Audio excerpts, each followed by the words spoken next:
Across the developing world, most people are engaged, most of the time, in producing food. From the rain-fed maize fields of southern Africa to the rice terraces of Southeast Asia, most people still live by the seasons, sowing, growing, harvesting, and storing crops for their own households and communities. These small-scale farmers depend utterly on natural resources, land and water and vegetation, for their livelihoods. They also depend on animals. It's animal resources, from the humble chicken to the large draft animal, that make nearly all forms of small-scale agriculture viable, and indeed possible.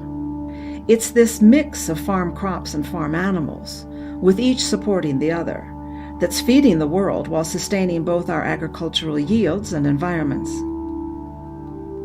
This is a tribute to the unsung heroes of small-scale food production. Men are mixed farmers.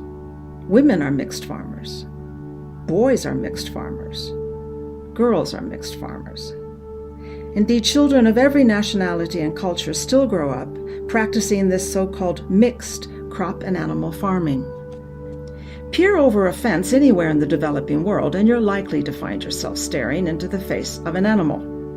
Cattle in India's big farming state of Andhra Pradesh, buffalo in the river valleys of northern Vietnam, goats, the four-legged savings accounts of most Kenyans, sheep being fattened for religious feasts in Niger, backyard pigs in Mozambique, ducklings in southwestern China, and the ubiquitous chicken, the world's most common livestock in households in Malawi and everywhere else.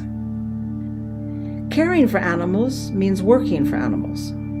The daily practices and skills needed to keep animal stock healthy and productive are as varied as the animals themselves. Here a woman in southern Nigeria feeds goats maize stover and other wastes of crops. A farmer in Nagaland in the far northeast corner of India feeds her pigs household scraps. In Mali, a man feeds his chickens nourishing termites and grubs. A woman in Mozambique's Zambezia province pumps drinking water daily for her animals. A girl in Niger takes her family's sheep and goats out to graze. A woman in south-central India grazes her cattle on the remains of a crop after its grain has been harvested. A youth corrals his family cattle for the night in Chokwe, Mozambique. Men plow land with oxen in Ethiopia's Gibe Valley. A dairy producer in the Kenyan highlands cuts fodder for her 2 cows kept in stalls. Farming herdspeople in Rajasthan store animal fodder in stacks, and in bales, in ricks, and in trees. A woman in Niger gathers fodder from the field for her newly bought sheep. Men transport fodder in Pondicherry, India. A man carries livestock manure to fertilize his croplands in Yunnan, China. A woman in West Bengal, India drives manure from her cattle for household fuel. A Mozambican carries his goat to market. Livestock keepers buy space on lorries in southern Africa to transport their animals to market. A young woman sells chickens in a wet market in Maputo's traditional food stalls. A young man butchers a pig carcass in Nagaland, India. Another carries his milk to a collection point in northeastern India.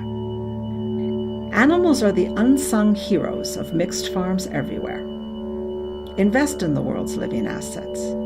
They're the face of a better future for 1 billion people.